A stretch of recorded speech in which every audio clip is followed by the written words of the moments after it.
Ada noi na photo thả sẽ lắc na quay lại gì đây những cái sáng ngang rồi Krista hấp đi bên hồng nè bữa gì chứ in lò rồi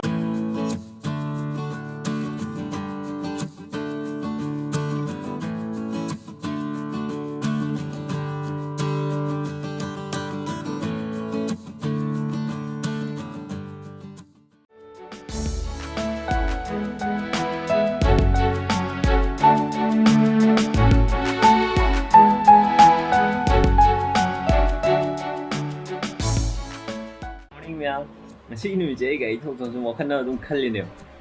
Ai chú rất béo mà đi ngoài ni cô, hay là khăn ngoài ni đi. Tôi mình ngon đâm tiếng phẳng vì feeling gì. Kamai tàu ghé tôi feel tàu này mà tôi ai rất béo phẳng đấy. Kamai na ai duty đó, tôi này rất tập béo đâm này duty tôi này chặt lấy được. Thông thường là tôi khăn được khăn lẽ, một khối mềm chặt ăn chặt tôi đủ. Gari ko na de have ai gari or gari another me ni mo hapa chami na ya de ni ko. Ado Taning này chất vào đúng phẳng đấy, đủ vùng ngasi xoay đến là một hồi video xem một cái xoay đến upload tàu cái này là khá là chất vào phẳng đó mà mà tiếng người là monetary help người là tàu của mẹ mà siêu YouTuber Manipur YouTube video creator mẹ mà có tam livestream ở đây đi Barrel Seram Brothers Ras Bobo Karan Yendrembam đây đi là Sabi Macha Athoy Luang Smile mo pande le kiba mo khoi myam mo siyaw e ko aruga Manipur le ga su amu lam lap padagi chathok kisin kudong cha da myam le bini na hobi hudi mo khoi myam adagi di hare Manipur Mirror YouTube channel ko mo khoi su monetary help lo bak pivi ra pa tane ado moina video sema upload tor ga di kana kana yaw de ha myam soi na khangani bonila mo khoi lam bak Sonia adagi Sonia macha một khối mềm sẽ luôn bằng mặt tiếng bằng ấy Rohan film một khối su mặt tiếng bằng một đôi luôn bằng giàu đấy từ cái Ria siêu ấy ngasi càng lấy park Hiramani mai bấm từ cái đi dictionary bấm từ chỉ thưa một số mềm ấy yam short notice đó mặt tiếng bằng của mình ở cái này đó hồi cái groups đấy giàu ấy sinh sẽ được cái na con mặt tung được số mặt tiếng bằng mình bấm mile cái đi adom groups đấy adom add tàu đấy này ado ai video viewing biwa được mating pangning mi layer ga sung sai naruli gi channel da changbi ga dum contact to bio monda or ga kai da kamaina to no have do me am details so mon da loi pv ramo anyways video sort of views em minute si ma pham je miss to mi soi da yaw ngani yaw yam to ni emu wanung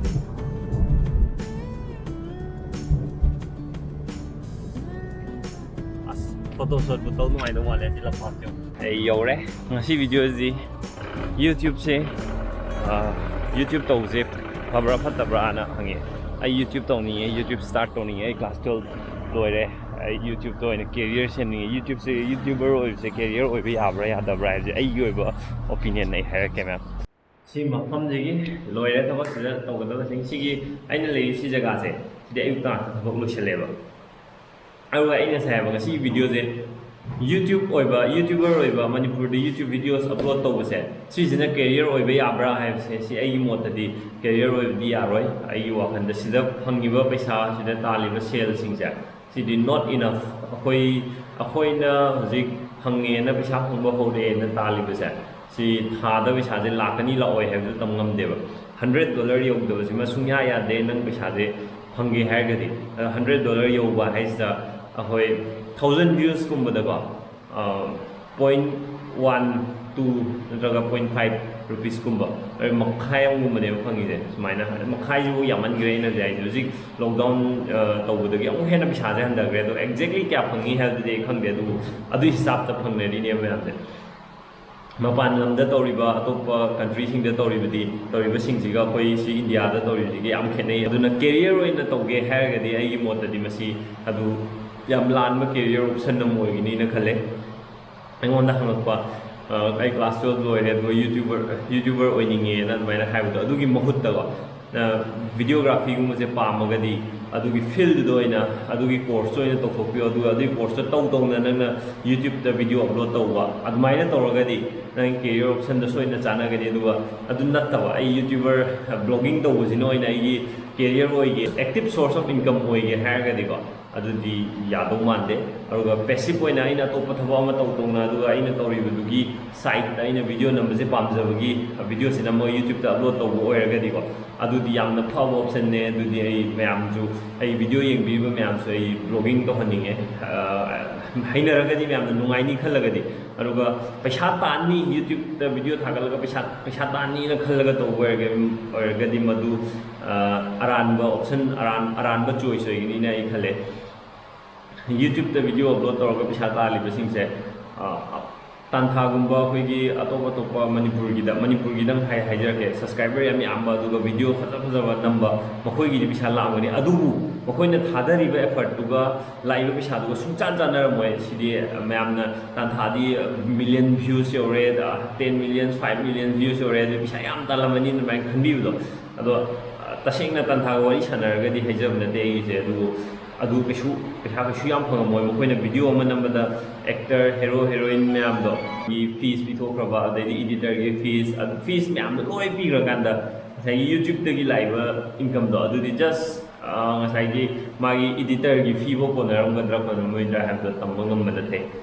nahan dan thana makhoi community this maina akoi da video naina number video do share do aduga video do gi 3 month ki talako pisa do pige na main torga highway option da video mana 3 months ta tali do 12000 gumba tale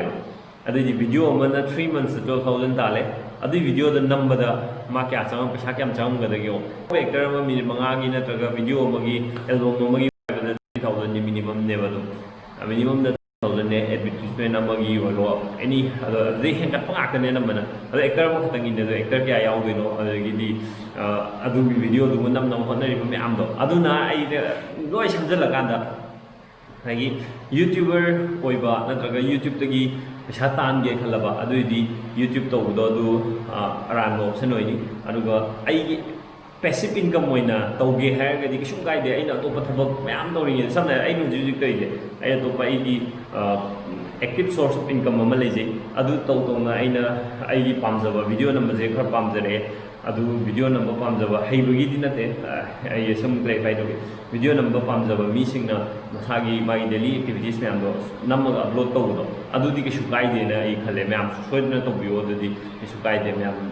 akoi Manipur gi viewers singna pambi dana nu shivi dana faina subscriber yamaga source of income ama hoibe passive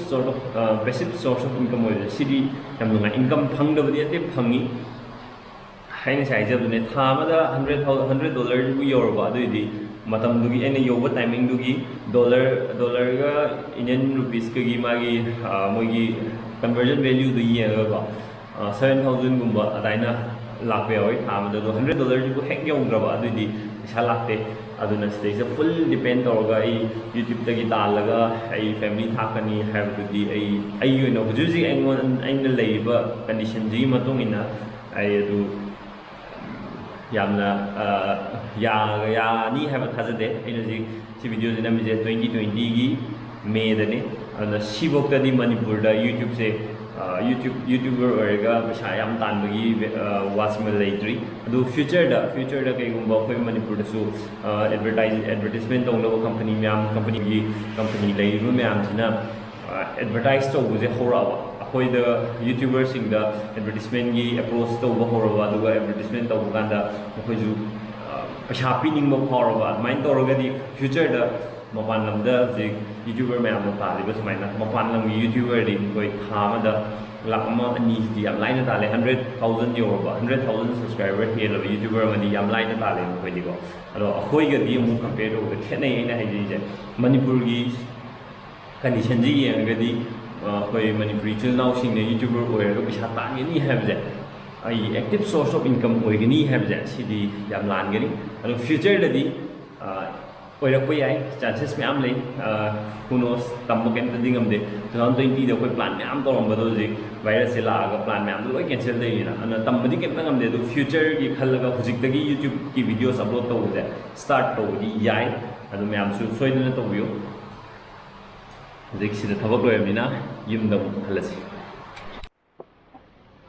okay LS hospital ma idang lei balam ne yum halak mai lambi da ꯑꯗꯣ ꯑꯩꯅ ꯉꯥꯡꯒꯩ ꯂꯩꯕ ꯃꯐꯝꯗꯨ ꯐꯪꯉꯝꯗ꯭ꯔꯦ ꯑꯗꯣ ꯁꯤꯒꯤ Imphal hospital ꯁ꯭ꯋꯥꯏ ꯃꯄꯥꯁꯤꯗ ꯐꯪꯉꯦ ꯆꯪꯉꯒ ꯌꯦꯡꯉꯨꯒꯤꯁꯦ